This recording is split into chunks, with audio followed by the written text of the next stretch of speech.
Hey, good afternoon. Back here at the creek for another go at it. Playing hooky on a Friday afternoon, and we have beautiful conditions. I mean, perfect. 75 degrees, mostly sunny, few high clouds up there, calm.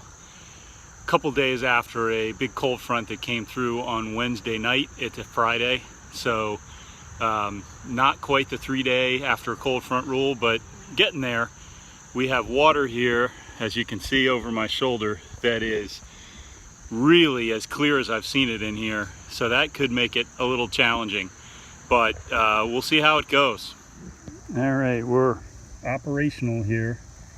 What we're going to be fishing with today is at least for starters, is a little 3-inch Senko, Gary Yamamoto Senko, in kind of a natural color, Texas rigged on a number 2 hook, and we're just going to fish it weightless and see what we can do in this super clear water. So let's see how we perform here.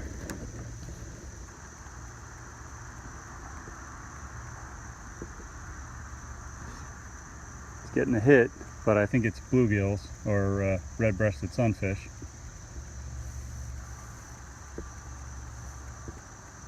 God, it's so clear. It's crazy how clear this water is. I mean, this is insane.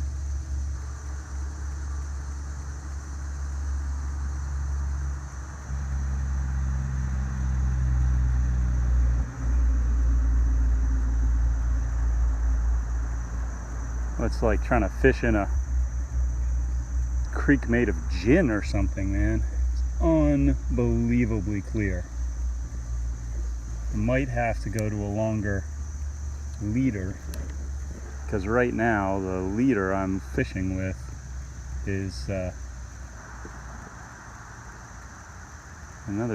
more redbreasts kind of fooling with it. Well, one of them decided to take it and I got him. There he is. Oh, no, it's not a redbreast after all. Not a redbreast after all. It's a little bluegill. Brave little fish. He got hooked right in the eye for his troubles. Sorry, buddy. Let's try that again in terms of getting him unhooked. There he goes. Pretty fish. All right, buddy. Catch you next time. Gonna go? He doesn't seem to want to go anywhere. I think he's still a little surprised. Yeah, he's on his way back to where he was. Get this guy hooked up again. I could probably go wacky rig here, as opposed to Texas rig, but there's just enough stuff on the bottom here that I think it would be wise not to. Oh, there was a nice hit. I think it might have been a little smallmouth. I saw him take it. He's thinking about it. There's some little smallmouth fooling with it. There's something. Now, that one was, you can see him fooling with it. And we're trying to do something with it, but I just don't know that they're big enough. Oh! That was a fish of some sort. I think it was a bass. Actually, you can see a bunch of bass right in front of me here. A little, I don't know if they're... We're going to find out what they are. I think they're a largemouth. Yep. A largemouth bass. There he is. Nothing notable in size, but he whacked it, man. I put it down there in front of him. These guys are on the hunt for sure. All right, buddy, settle down. Pretty little fish. Let's drop my rod. Pretty little fish there. All right, bud, do you have not much of a dorsal fin there? Anyway, okay, bud, you ready to go? One thing I've noticed with these creeks, and it's probably even more true today, I've noticed that these fish, I just catch more fish when I make longer casts than when I make shorter casts. I want to catch some fish on short casts, but when I get the lure away from me, I do much better than when the lure's right next to me. Here's a bass of some kind. Oh, another little largemouth. Boy, oh my God. This guy's the smallest one yet, but my God, look at the stomach on him. He's huge. He's a little fatso. All right, bud. You're greedy, man. Whoa, there we go. Not the gracious release, but he's back and he's fine. He's full of beans, that guy. So, I'd love to find a bigger fish. Now, that cast isn't going to do it. I got to be closer to the, I think I got to be closer to the stuff on the other side there to really get myself in position for any kind of decent fish. There's a fish. Got him. All right, what do we got? Another small largemouth? Yep. Exactly what we have, another small largemouth. Oh, also a super fat fish. These fish are sitting in here and I don't know what they're eating, but they are, and they're beautiful as can be. I mean, that is a perfect specimen of a fish. Tiny, but they're, must be eating. They're eating good. There we go. I want to go ahead and have the hook basically exposed on the underside, but riding right on the body of the Senko here. I think that you could bury it under a tiny little thin bit of the worm if you wanted, but I don't think that there he is, whatever he was. I think that's him again. What is this? Oh, this is a very significant rock bass, like as big as this might be my personal best rock bass. It's actually pretty darn big. Come on, bud. There you go. Wow, look at that guy. He is a very significant fish. All right, buddy. Pretty.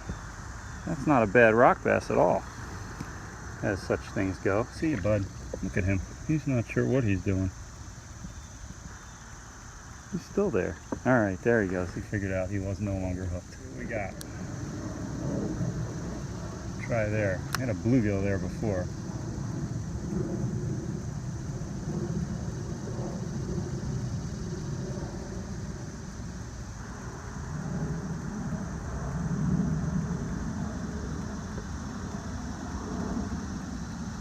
Oh, there's something fiddling with it. Something taking it? No? There's something picking on it. There he is. What do we have here? Another largemouth? No. Pretty decent sized red breast. That's not a bad red breast at all. Wow. All right. It's not huge, but it's not terrible. Really pretty fish too. And the mouth on him is monstrous. That's a sunfish, man, and that's a huge mouth on a panfish. Look at that. Pretty fish. Not that big, but it's got a giant mouth on him. All right, buddy. Catch you next time.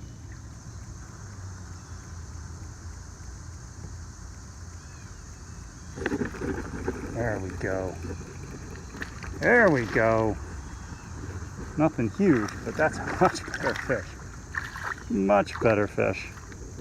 All right, bud. He really inhaled that dude. Ah, come on, bud. Come on. There we go. All right. We have a Yum, I think it's called a crawbug crayfish lure. It's really natural looking. It's a good color. This olive should do nicely here. And I got it rigged on a very light, like 1/8 ounce tube jig head. And we'll just throw it out here in this. I wanted something a little heavier to just see if we could get, it might get a little better sinking action to get it to the bottom of the, get them to the bottom of this pool here. See if this will produce anything. Also, a little bit more size to it. It's 2.5-inch lure. Might keep it from being filtered with by the panfish a little bit, although a big panfish would, I think, probably be in a position to take this lure.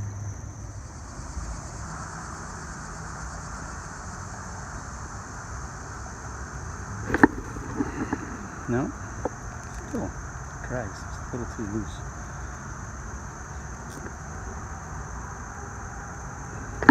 Oh, there's a fish. Oh yeah, that's a pretty good smallmouth right there. All right, that's what I'm talking about. Yeah, that's what I'm talking about. All right.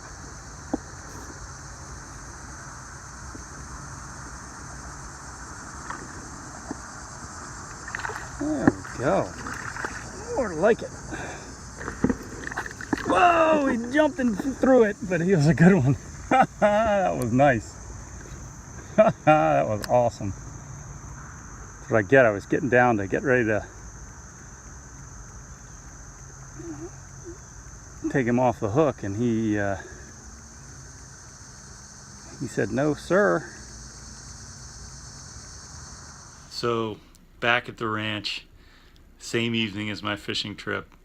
I ran out of battery while I was out there, so about the last half or so of the trip was not captured on video, which is a shame because I did get into some fish. I switched over eventually to a rooster tail 1/16 ounce inline spinner, which was a very popular lure today. I got tons of hits, caught tons of fish, a bunch of red-breasted sunfish, including some pretty big ones, and some smallmouth and largemouth on that as well. I switched over for a while to a couple different surface lures, including a small micro popper and teeny torpedo, which is a smaller version of a tiny torpedo. Caught fish on those as well, including a pretty nice smallmouth, nothing huge, but in the size class of the smallmouth that I lost right at my feet earlier in the video. And that was a lot of fun on the surface lure. That was great. Tried fishing the trout magnet for a little bit and caught, just red breast on every cast with that. That's an unbelievably effective lure, but you just catch a bunch of small fish with it. So in any event, sorry I couldn't capture that for you on the video, but it ended up being a great day, as any day out on the water is. But a day, we learned some things, we tried some new lures, and caught quite a few fish, and in the end 6 species, I guess. Let's see: largemouth bass, smallmouth bass, rock bass, bluegill, red-breasted sunfish, and green sunfish. So yeah, six species. Not too shabby. Until next time.